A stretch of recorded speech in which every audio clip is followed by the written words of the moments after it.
Another day, another major Vancouver development project gets canceled. We're going to look into exactly what happened with this project and what sort of implication it's going to have on the rest of Vancouver real estate. Real quick before we get started though, if this is your first time to the channel, my name is Hassan. I'm a real estate agent in the Vancouver area, and I make educational real estate content to help you on your real estate journey. When I'm not making videos like this, I'm helping people just like you buy and sell real estate across the Lower Mainland. So if that sounds interesting to you, you want to chat with me one-on-one about your real estate situation, you can book me for a free call in the Calendly link below or on screen, and subscribe to this channel so you don't miss a future video. All right, lots to cover. I hope you had a wonderful week. Another Vancouver development project canceled. This one, Ardea by West Group in the River District, which was slated to be over 200 units, originally planned to complete next year, 2026. That is now off the books. So the developer, the legal representative for the developer, has sent out letters to the purchasers saying you will be receiving your deposits back. The reason we are not moving forward with this project is they are not satisfied with the estimated construction costs for the project. Now, if you're not familiar how it works with pre-sales, there's a disclosure statement with every project, and that disclosure statement will outline all of the different reasons that a seller or the developer can back away from the contract or cancel the contract, and the reasons where a buyer can do the same. One of the newer terms, I guess you would say, over the last few years has been that estimated construction costs. If a developer is not satisfied, they can cancel the project.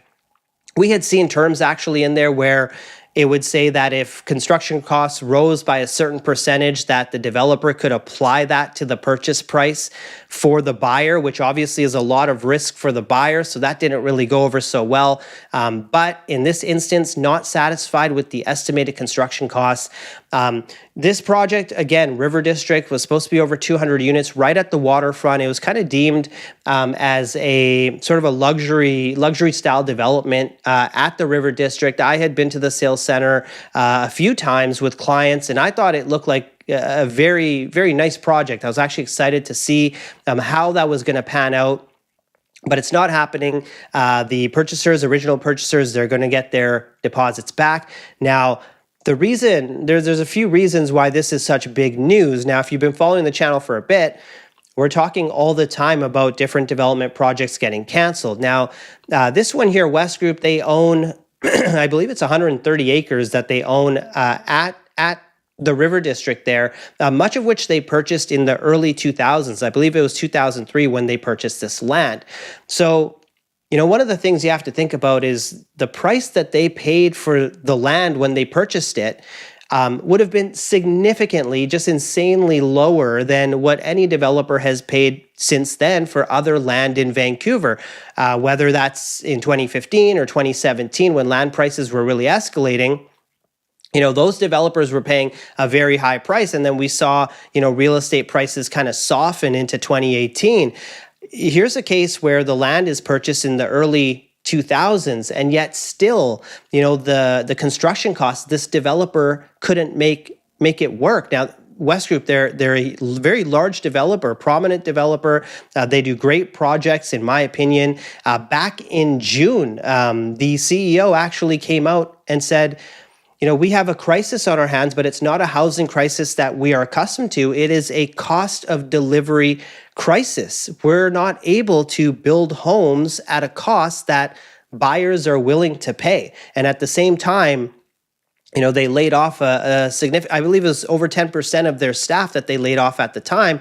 Again, this is West Group, one of the larger development groups in the Vancouver area, struggling to obviously get this project off the ground, which they have canceled. Now, my understanding is they had reached their minimum threshold to achieve financing on this project. So this was a well-financed developer. Now, it had circulated last year that the site for this project for Ardea, they underwent some significant flooding, and of course, being close to the river, I think this probably played into it in terms of the cost to remediate and the geotechnical and all of the kind of extra costs that come outside of the specific construction of the units. But at the end of the day, they're not moving forward with this project. It's a sign of the times, really, when we really look at development projects that are getting constructed right now, if they're not rental projects, they're typically not getting constructed. Now, the way to think about this as well is when developers are working pro formas, so they're basically their sheet of expenses and revenue to see, can they actually put a project into the green? Can they actually have some margin and make some money? When the developer is doing this, they're plugging in a contingency, right? So that's, sometimes 10% or it's 15%. Now, I was involved in a very small scale residential build, couple units back in 2017, and we're working with an experienced developer. We put a 10% contingency in there. At the time, that number made sense. In today's market, and especially these larger projects, I wonder how much contingency they're having to build in to these projects. I can tell you it's not 10%. It's going to be more than that. And really, no developer in this type of market can take on any sort of uncertainty. So I mentioned how this was at the riverfront. Obviously, some extra costs to get the land ready, similar to what happened here in New West with the Pier West development, where they were building at the waterfront, and they spent much more time, much more money to solidify the foundation. And I don't have the numbers for that project, but I think it's safe to assume, even though they were selling at over $1,000 a square foot in 2017, I think it's safe to assume that they blew through their margin with the additional they had to put into the foundation. And kudos to the developers on that project, because I've sold a couple of units in there since completion, and that's one of the more nicely completed projects I've seen over the last handful of years, because the fear becomes at completion time, as your costs are exponentially rising, your margins are gone. Is a developer going to scale back at that time and cheap out on the finishings because there's just no more funds left? So they didn't do that there, but I see some parallels to probably how West Group was looking at this River District site for Ardea and saying it's going to cost us much more to put in here. Now, the other thing that we don't talk about too much on my channel is, we've talked about construction costs. We've talked about labor costs. We've talked ad nauseum about development cost charges, amenity contributions, all of the city taxes that these developers have to pay. All of that gets plugged into this pro forma I'm talking about. But the biggest question mark when it comes to development today, and not just for this project, but for all projects, is what's the revenue going to be? What can we sell these units at? And more specifically, what price are we going to have to offer units at in order to hit our financing minimum, whether that's 60% or 65%, in the 12 to 18-month allotment? What does that number have to be? And I can tell you right now, that number is much lower than anyone in the industry wants to admit. And that's the gray area. That's the biggest question mark. You can figure out the construction costs for the most part. You can build a contingency, but you really don't know what you can sell at. Now, typically developers will look at other projects that are selling to get an idea in the area, to get an idea of what sort of absorption they can get and how much they can sell for. Now, if projects are just getting canceled or they're not getting launched or they're only rentals, there's no data to build off of. And so everything we're talking about here is uncertainty, uncertainty with costs, uncertainty with revenue, uncertainty with how the market's going to look a year and a half from now. So this is big news. Again, this is one of the largest developers in Vancouver, very prominent developer, again, having to cut staff earlier this summer. Cost of delivery crisis. We just cannot build them at the price that buyers can purchase for, and now over 200 units canceled in the River District. And we have to call a spade a spade. If we look at, pre-sale versus resale, I don't know if there's ever been a better time or more appropriate time for buyers to be specifically looking at resale properties versus buying into pre-sales. The reality is when it comes to resale condos, Greater Vancouver side, we have about a year's worth of inventory. That's MLS inventory, that's shadow inventory that developers still have. And on the Fraser Valley side, even more than that. And so the reality is we're going to have to move through this inventory. it is just, it's too much risk for a developer to build into a market that has this degree of inventory. And everything we're talking about here, if you're curious, it's happening in Ontario, just at a much larger scale in the GTA. Here, a bit of a smaller scale, but at the end of the day, lots of inventory. We have to move through it.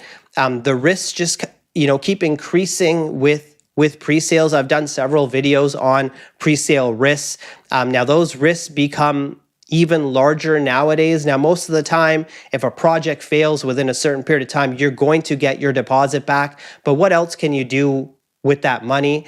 So developers are looking all around, and they're saying there's a risk because we really don't know what sort of revenue we're going to need to sell these units at in order to hit our minimum. And so if they're not hitting the minimum, they're getting close to the 12 months or the 18 months, and now they're having to drop their price.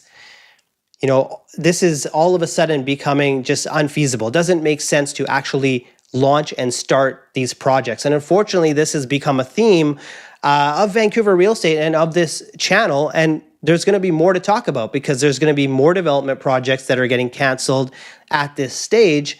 But at the same time, there's going to be less to talk about because more and more developers are just going to scale back. Now, one of the interesting things that I've noticed and talking with the builders that I work with, that I know, everyone is taking on less right now. So if I'm talking to builders that generally like to do low-rise condos, they're saying, let's look at, a smaller townhome project. And you have the townhome guys saying, let's look at a smaller row home project. You have the row home people saying, let's just do a duplex. There's a lot of developers that are still focused on duplex because the risk is lower. They're having to sell less. And what I find interesting, if there's a breath of fresh air, if there's a silver lining here, is people have been saying for a long time, we don't want these dog crate condos. We don't want these 400 unit towers with all of these tiny 380 square foot units that nobody can live in. We don't want them.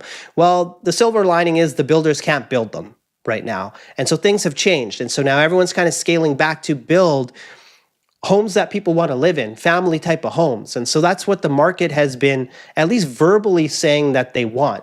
We don't know whether the money is there to back it up when it comes to purchasing. We don't know if that's there yet, but the market has been saying that's what we want. And that's the shift that we're going to see and continue to see with development, because these larger projects, there's just too much risk for developers to move forward on. So I'm going to be following this story as we get more information on exactly what happened and whether there's further implications on other specific projects. So if that interests you, subscribe to this channel so you don't miss future videos. And again, lastly, if you want to chat real estate with me, you can book me for a call or just give me a call, send me a text, shoot me an email, whatever's easiest for you. But I want to thank you so much for watching this week's video, and I look forward to seeing you next week.